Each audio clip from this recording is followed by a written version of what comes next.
Bonjour à tous. J'aimerais d'abord remercier le comité scientifique pour choisir ce travail pour une communication libre.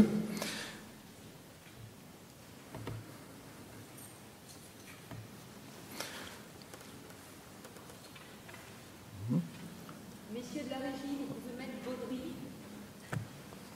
Est-ce qu'on peut avoir l'image, s'il vous plaît? Oui, merci.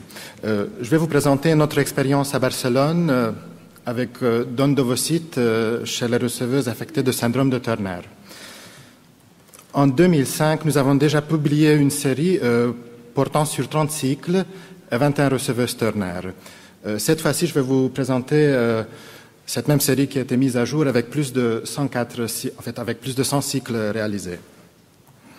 La période d'étude s'étendait de février 2001 jusqu'à mars 2008. Au total, 104 cycles étaient réalisés chez 67 patients Turner. Uniquement les transferts d'embryons frais étaient évalués, effectués principalement à J2, J3.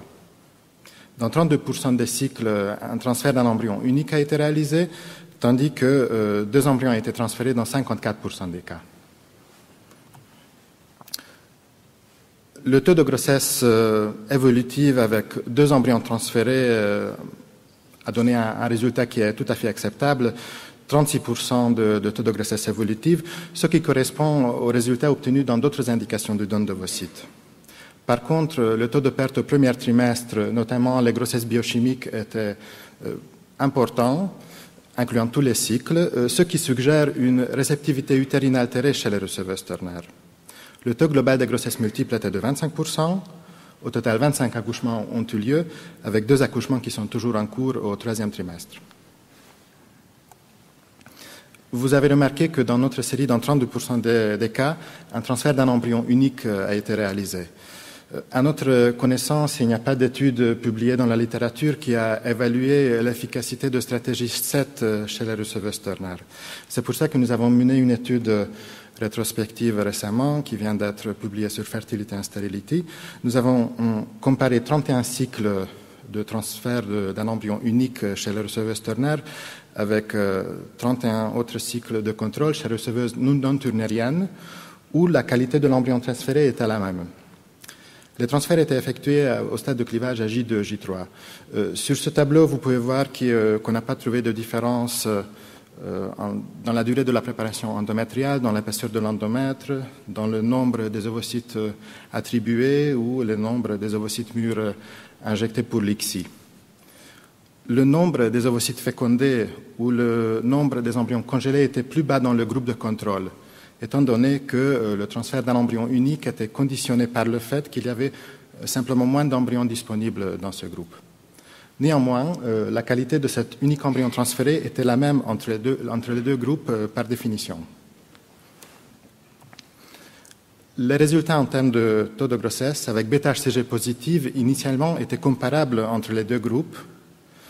Ensuite, le taux de perte au premier trimestre était nettement plus important dans le groupe Turner, ce qui a conduit à l'obtention d'une unique grossesse évolutive dans le groupe d'études. Ces résultats décevants avec un transfert embryonnaire au stade de clivage à J2, J3 soulignent la nécessité d'évaluer cette stratégie 7 au stade de blastocyste. Je continuerai donc avec les données concernant l'issue des grossesses obtenues chez les receveuses Turner. Dans les 20 grossesses uniques, les résultats étaient plutôt favorables avec un taux de prématurité et bas poids de naissance acceptable. L'accouchement par césarienne était presque systématique, ce qui est lié à une disproportion fœto-pelvienne expliquée par la basse taille turnérienne. Par contre, l'issue des 5 grossesses gemellaires était moins favorable, avec un taux de prématurité et bas poids de naissance plus important. Il faut mentionner aussi que nous n'avons pas eu de cas de grande prématurité dans ce groupe. Déjà dans notre série originale publiée en 2005, nous avons noté un taux de HTA gravidique et prééclampsie important dans les grossesses obtenues chez les receveuses Turner. Nous avons rapporté aussi un cas de mort fœtale in utero suite à une prééclampsie modérée. L'ampliation de cette série originale a confirmé les mêmes conclusions. Les complications hypertensives arrivent tant dans les grossesses uniques comme dans les grossesses gemellaires. En plus, une complication maternelle cardiaque est aussi survenue sous la forme d'une myocardiopathie décompensée en postpartum sur HTA gravidique et hyperthyroïdie. En conclusion, les résultats reproductifs avec 2 embryons transférés chez le receveur Turner sont bons, mais avec un taux de grossesse gemellaire concomitant de 25%. Le transfert d'un embryon unique est recommandé, mais reste à être évalué au stade de blastocyste. Le taux de perte au premier trimestre, notamment la grossesse biochimique, semble être plus important. Le déroulement des grossesses évolutives est caractérisé par un taux de HTA gravidique après éclampsie important, tant dans la grossesse unique comme la grossesse gemellaire. L'issue des grossesses gemellaires est moins favorable. Comme on a déjà largement discuté hier, il existe un risque de mortalité cardiovasculaire non négligeable chez le receveur Turner. Je vous remercie pour votre attention. Merci beaucoup, Daniel. Donc, vous n'avez eu aucun accident grave, mais êtes-vous sûr de bien récupérer tous les devenirs des grossesses qui sont faites chez vous? Vous avez une exhaustivité de 100%? Oui, donc en fait, comme cette série était encore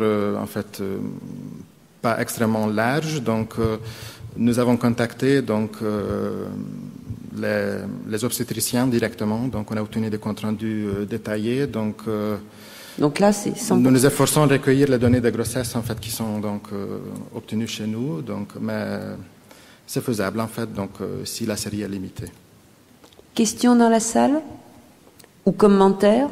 Janine, tu n'as pas envie de commenter? Oui, mais on n'a plus le micro, alors parle. Madame, s'il vous plaît.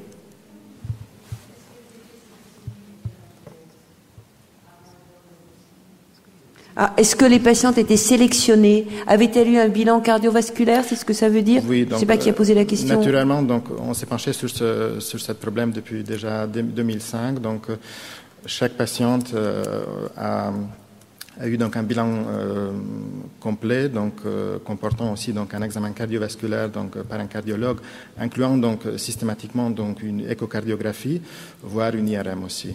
Donc nous nous intéressons donc beaucoup aux recommandations qui le bilan était fait avant dans le pays d'origine, ou bien si c'était des patientes étrangères? D'ailleurs, étaient-ce des patientes étrangères ou des Espagnols dans ta série? La majorité étaient des patientes étrangères, oui. Et donc les bilans étaient faits à l'étranger ou les bilans étaient faits chez vous? À l'étranger, donc s'il manquait des examens, on redemandait des examens encore. Donc. Ce que je voulais simplement dire, c'est que cette enquête rétrospective du GEDO dont a parlé Hélène hier, eh bien, on va essayer d'associer les grands centres étrangers qui travaillent avec nous, Français, et pour avoir leurs résultats et pour avoir une cohorte, certes rétrospective, mais beaucoup plus importante, c'est-à-dire Barcelone et Bruxelles, pour ne pas les nommer, quoi. Dernière question? Alors, on est dans les temps, c'est absolument parfait. Merci beaucoup, Daniel.